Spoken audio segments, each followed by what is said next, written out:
Welcome back to the morning show here on Arise News. It's time now for the week that was. Let's take a look at the top stories that made headlines around the globe this week. And we're going to start with the unveiling of the ADC. Nigeria's opposition politicians converged on Abuja this Wednesday to unveil the African Democratic Congress as the chosen platform to contest the 2027 general elections. While giving their statement of intent, ADC interim chairman and former Senate President David Mark declared that the coalition is for every Nigerian faced with an uncertain future to join hands to rescue the nation's ailing democracy under the watch of the governing APC. Arise correspondent Benga Ashiru has more. With many in the opposition forces across party lines being left in utter disenchantment under strong, irreconcilable circumstances, they've now found a way to reinvent themselves under the umbrella of the African Democratic Congress, infusing a new energy in the race to Nigeria's political leadership come 2027. A convergence of political heavyweights across party lines and reunion of old war horses sun back from the political wilderness. Here comes a historic grand alliance purportedly formed to rescue Nigeria from what they called state capture.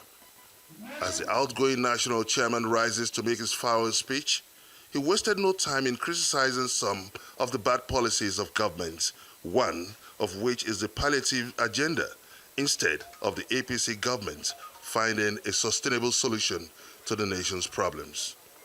But we are setting in motion a new way of leadership that is boldly visionary, deeply committed to improving the lives of our people and restoring our country.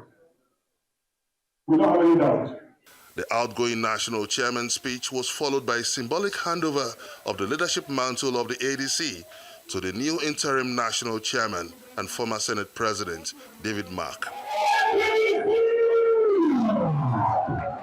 This coalition is therefore for all Nigerians who share in our belief that all of us, the young and the old, man and woman, rich and poor, living with disabilities or not, town dwellers or villagers, we all have the patriotic duty to save our country. Accordingly, all youths who face uncertain future and have questioned the value of their education and their certificates, this coalition is for you. The message from the new interim national chairman is clear: to unite and rescue Nigeria's troubled democracy from the grips of the APC government come 2027. ADC! Nigeria! With the new ADC's strong declaration to join forces against the ruling APC, will they be able to seal a united front, or will this end up as another jamboree of strange bedfellows? Political scholars say it's still early days. Benga Ashiru, Arise News. Benga Ashiru is right there. It is definitely strange bedfellows. And obviously relating this to the APC, the coming together of the APC, which was another coalition that was intended to rout the PDP from power, which they were able to do in 2015. But now we're looking at the ADC, and a lot of people, some people are very inspired. The jamboree on Wednesday put fuel in a lot of people's rockets. However, some people are also uninspired, saying that these are the same players we've been seeing for a very long time. But also that's what you expect when we're talking about the presidency. Now, leading up to 2027, this coalition, is it going to hold? Is it not going to hold? I think that might be determined by the primaries. A lot of people are saying that equity just says that the power must stay in the South. And we have three key frontrunners in the ADC. We have Atiku Abubakar, Peter Obi, and Rotimi Amaechi, who are the people who are seeming to communicate that they want to run for presidency.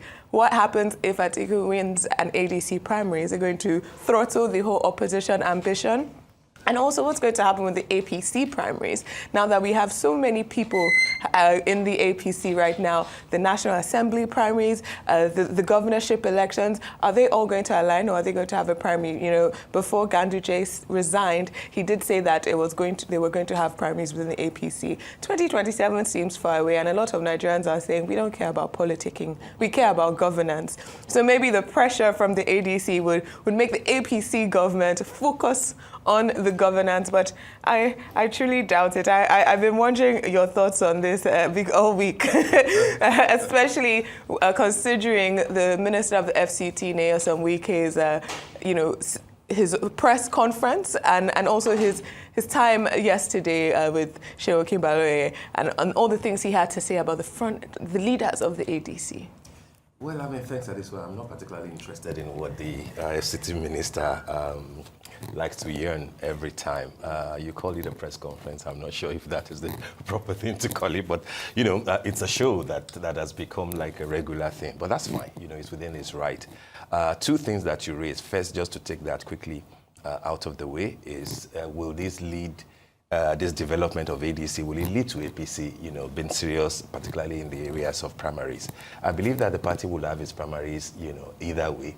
The primary that you may not likely have will be that will produce the president. Yes. And I think that, you know, given that is the party in power, it's like the convention. It happened under Buhari too, that you won't allow others to run against it for a certain president that is that is seeking to return to office. But we will see what development to see. As for ADC, you know, it's a jamboree, you called it. Well, that's what Benga called it. Would it be a jamboree of strange bedfellows? Such jamborees are necessary. You know, like Benga said, it's still, you know, early days. But of course, it's interesting. This is what we will witness all through this year, and it will peak by next year. I think the whole point of ADC is because of the suspicion that ADA might not be registered in good time, given that ADA will have to compete with almost more than 100 now, as at the last count. 120. I thought it was 112, but you know, it keeps growing by the day. But then you can't, these are politicians, these are career politicians, these are old guards. You can't blame them.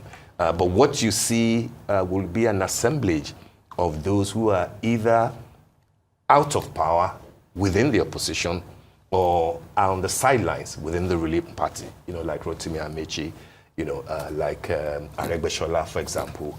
Will this be a formidable challenge to APC? Time will tell. The problem that I foresee is that it's not picking up in the manner that APC picked up in 2013, you know, leading to the election of 2015. Already, we have Kachiku, who was the candidate of the ADC in the 2023 elections, you know, raising dust, might likely go to court. When you start along that line, which is the same issue that they will have had with SDP, it will be a tough call. But then they will push on. Again, the point will be, unlike APC in 2013, where you have two clear leaders, important figures, Buhari and Asiwaju Bola Ahmed Tinubu.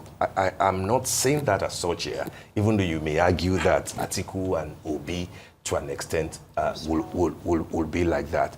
But then we will see. Again, Atiku will have knocked himself off because the whole idea of why you need a coalition to run against Asiwaju Bola Ahmed Tinubu is not just to find somebody who can defeat him, but another southerner who will complete the balance of power for the South to use it here. So that sufficiently knocks off Atiku. And I believe that by 2027, Atiku will be 81 or thereabout. That will be a tough call. Even Trump in America was not, and Biden, you know, neither was 81 by the time that they became president. So for me, these are early days for the coalition. Part of the other problem will be the PDP conundrum. Even when you have people coming out of the PDP going there, as long as you have PDP as a registered party, the idea of a coalition without actually saying that PDP is dissolving into ADC will mean that you are not going to have a two-horse race in 2027. If you don't have a two-horse race, my suspicion would be that the coalition willy-nilly will be working towards the emergence, of Asiwaju Bola Ahmed Tinubu, of the ruling party regaining power. At the end of the day, whether we have a two-horse race or three, whether we have ADC, PDP, APC, the fact still remains that all these three parties require certain things to win. And at the end of the day, if all the parties are gearing themselves towards unseating the president in power, the onus now lies on the people. First of all, voter apathy. Will people come out to vote? That's something that Rotimi Amechi was planning. It's really hinging on the idea that, listen, people need to come out and vote. And that is absolutely a fact. The truth is, if Nigerians continue to speculate and watch and analyze and look and observe what is happening in the political space as though it is just another interesting movie, what we will see in 2027 will be exactly what we're seeing right now. So the truth is, we need to actually get involved. What are we seeing right now? Oh, the fact that people are just jumping ship to start with. We see what's going on in PDP. A lot of people are observing. That's what we're seeing right now. It's politics. Exactly. So politics will take its course again in 2027. And the Nigerians will be like, wow, what happened? How did we get here? So the fact is, we need to address voter apathy. And then INEC is has another major role to play. INEC's credibility comes 2027. So whether the parties come together, whether PDP is able to put itself together, whether ADC can finally put forward someone for the presidency, for their primaries, whether APC decides they're going to run another term or not, it still boils down to these two issues. And that's really what will play a major role, I believe, come 2027. But now let's move on to another interesting story here. President Bola Tinubu has been conferred the title of Knight Commander of the Order of St. Lucia by the government of St. Lucia. The national honor, the highest in the country, was bestowed on President Tinubu by the Governor General of the Eastern Caribbean countries at a state dinner on Monday. Now, there's been a lot of talk about the president being in St. Lucia. I think many people believing that this was probably a recreational trip. Of course, Bayo Nanuga has been very emphatic. A recreational trip, Okay. Yes, a relaxation trip. I get you. I'm just doing emphasis here. I'm just saying, but he was very emphatic to state very clearly that this is not, in fact, what Nigerians believe it is. There's several important issues that this meeting would address, tackling issues around education to start with, also highlighting the cultural ties between Nigerians and St. Lucia as well. And I think most importantly, as the president we currently know went over to Brazil just after that trip, it still borders on the fact that Nigeria as a country is the giant of Africa, and setting ourselves up as a global player matters. So I guess that, we could go on with that narrative and just believe that's what it is. Well, I mean, it's just one of those trips for the president. I believe that if we start counting, it should be about the 20th, that the president has undertaken, which is not a bad, thing on its own, given the interests of the president and this administration in looking for friends, in looking for quality partnerships, in looking for collaborators. And so St. Lucia, for me, as small as it might be,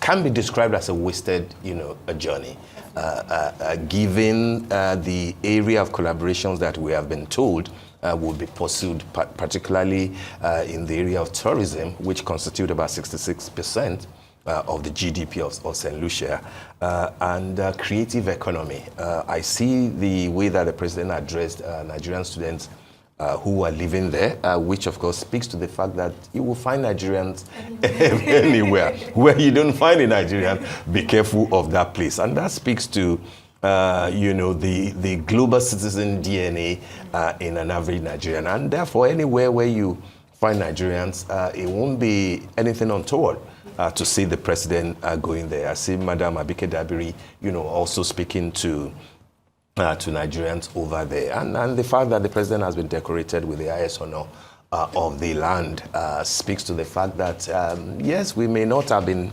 listed among the African countries that the U.S. will discuss with at this point in time, but then we are free also to build our own bridges, and find our own friends.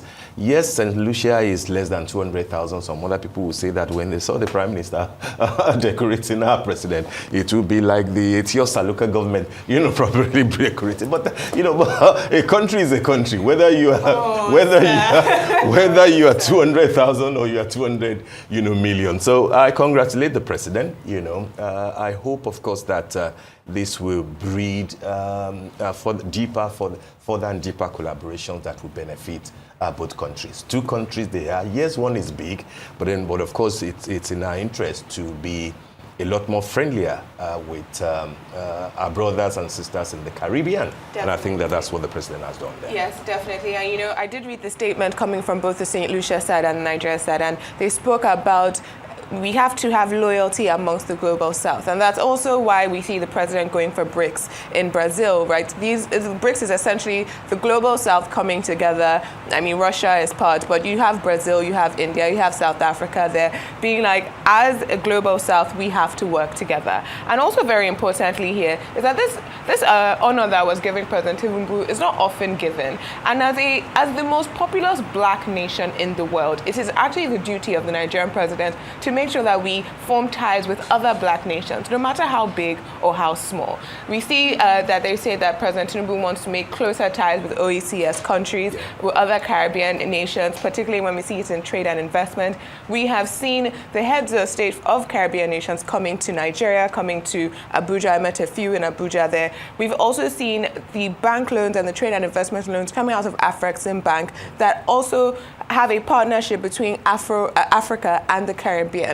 And in this new world order, I really love that you brought up Trump's meeting. Because he did choose 5 African countries, but these are all mid-sized economies. He chose Senegal, Gabon. He didn't choose, it's not Nigeria, it's not Kenya. And I understood why people were like, why is Nigeria not part? But I'm like, we're bigger than that. We're not going for a group meeting. If the Nigerian president should go to America, it should be a one-on-one, just as it, just as it was with Ramaphosa and Trump. Maybe not as unfortunate as that meeting was, yes. But this is what's important. And, they've highlighted trade and investment, but also climate change. The black nations in the Caribbean are suffering from climate change as drastically as we are here in West Africa, and we're not the ones contributing the most to it. And so as we go towards the UN, the General Assembly coming up, as we go towards these more international bodies, I think it's great that we're working together. Correct. All right, let's move to economic matters. The International Monetary Fund has said Nigeria needs to adapt its 2025 budget to lower oil prices and scale up cash transfers to shield the most vulnerable part of its population that face hunger and poverty. Releasing the result of its routine Article 14 assessment of Nigeria's economic policies, the IMF said economic growth had been steady but too low in per capita terms, with inflation remaining high. The fund predicted the country's economy will expand at 3.4% this year and 3.2% in 2026. As Africa's largest oil producer, Nigeria is under strain from relatively low international crude prices, which traded around $68 a barrel on Wednesday. I mean, those are important kind of advisory from the IMF, which I believe practically all the people charged with our finance, I've been talking about, from Wale Edun to even the CBN governor to a number of the governors saying that we will have to adjust the 2025 budget, even though we're in the second part of the year. What is happening between Israel and Iran, what is happening in Gaza, will have an effect somehow on the price of oil. And we have seen it even in, from our own pockets, Dangote and the NNPC moving to 900 and something today, and then, jacking it down almost after a few days to 800 and something. But of course, it will be a lot more telling if the ceasefire talks and deals that America is negotiating do not work as planned. And therefore, as IMF is suggesting, care will be necessary in making sure that the projections that I think it's about $75 a barrel may not work, and therefore learn to lower your expectations and deal with the reality of the day. Maybe at 68 will be the realistic expectations. But if that is the point, it therefore means that the budget won't perform as we would have wanted it. Yes, but we also have to ask ourselves which budget, because we're running two concurrently.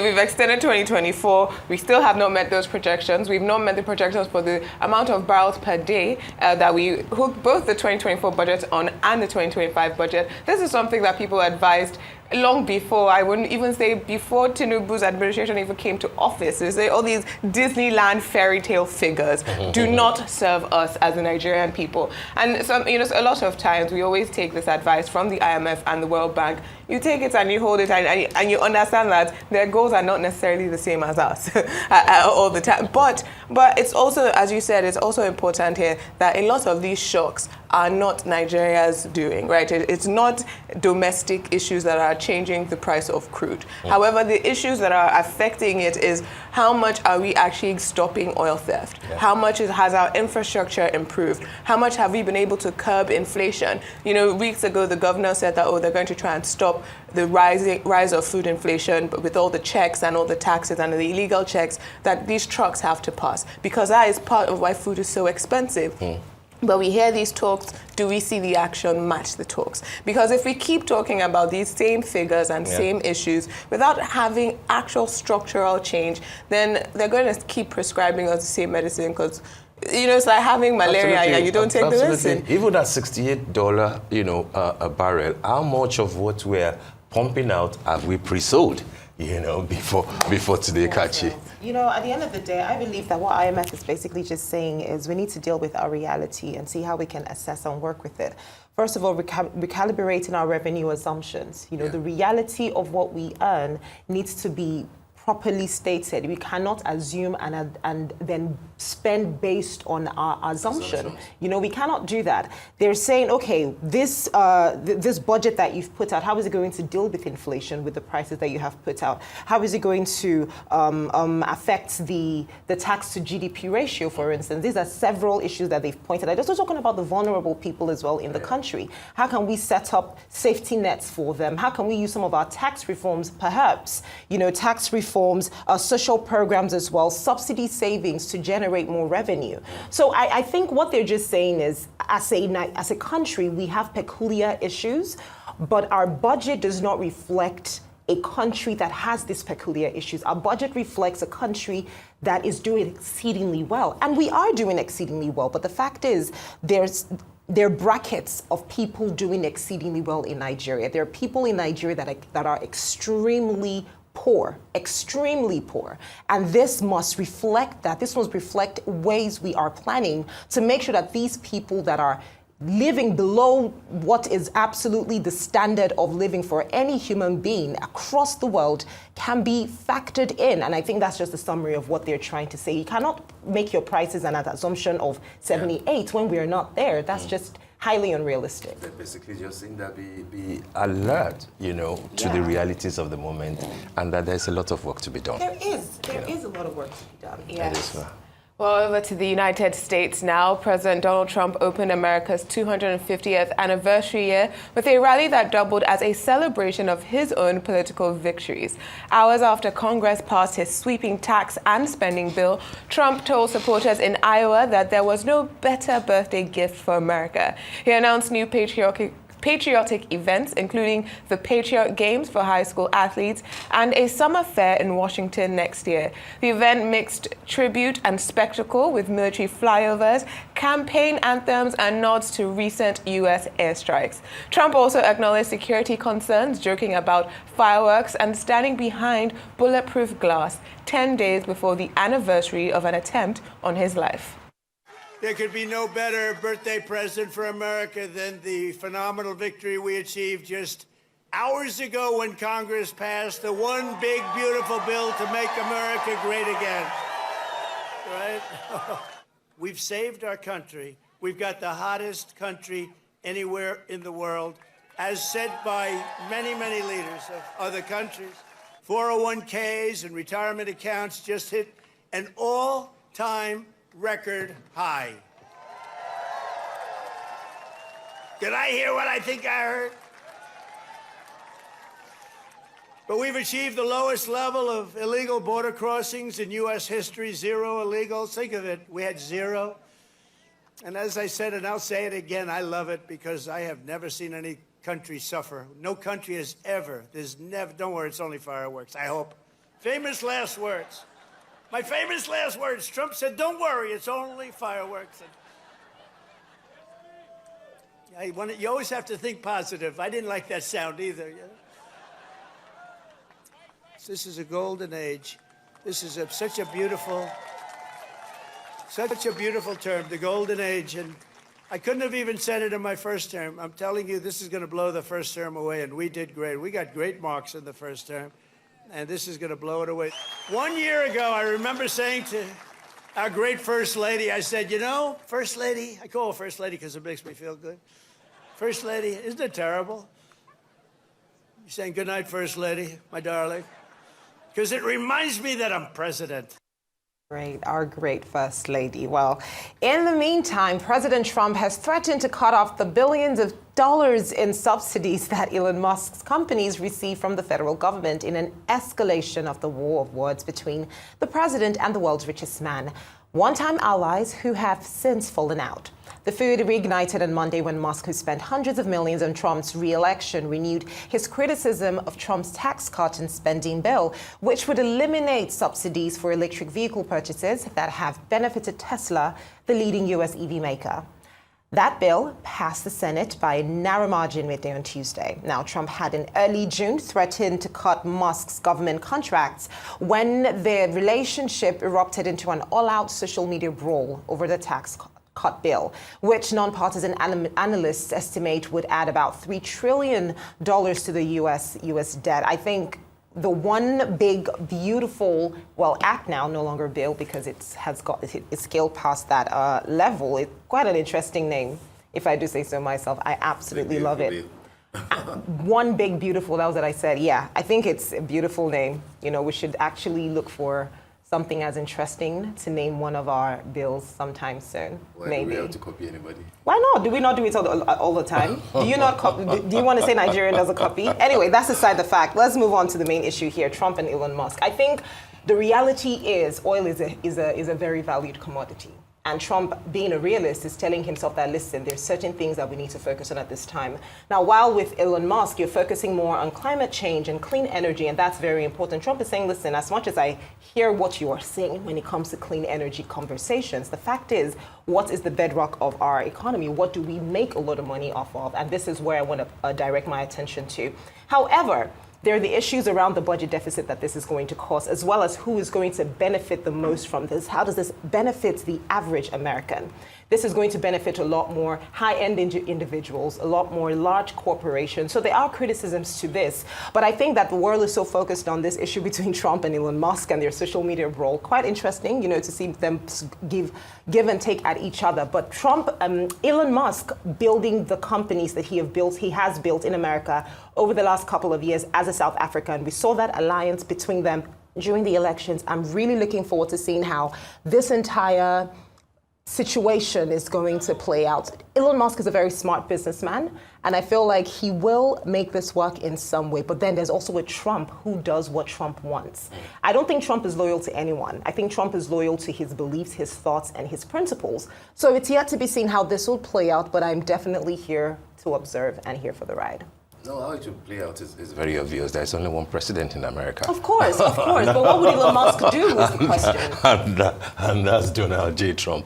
I recall during the events leading to the elections, this is why you raised an important point that time when you asked how would we feel if a Dangote in Nigeria, was playing the sort of role that Elon Musk was playing to Trump.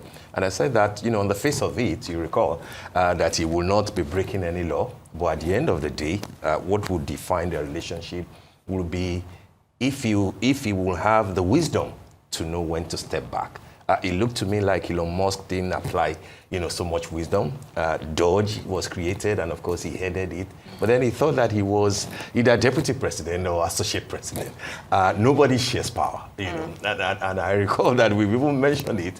Even in Nigeria, when where we see a few people today thinking that, oh, they have the president here, people who are enemies before who look cautious in their conduct. So for me, the game is to see how, not what Trump will do, we know what he can do, but how Elon Musk, will play the wisdom card.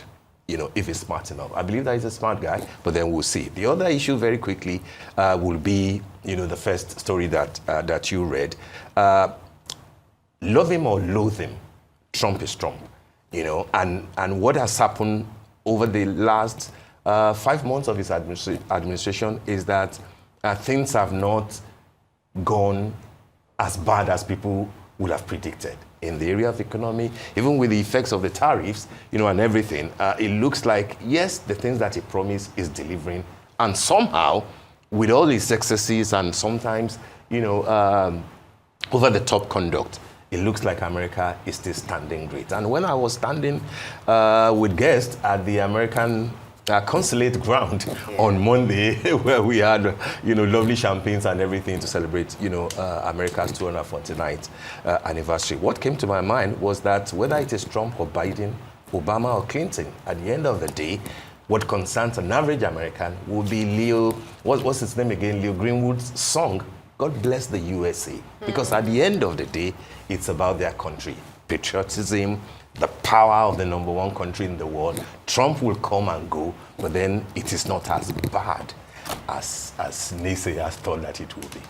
We say that it is not as bad, but something that's very important in this big, beautiful bill is that thousands of people are going to lose their health care. Something that's very important that since Trump came and he cut funding for certain, research universities and all these things is that thousands of people have lost their jobs. And we have to know that it's not as bad as we thought it's going to be because their court system works. Yeah. Their court system works and has stopped him from doing a lot of things.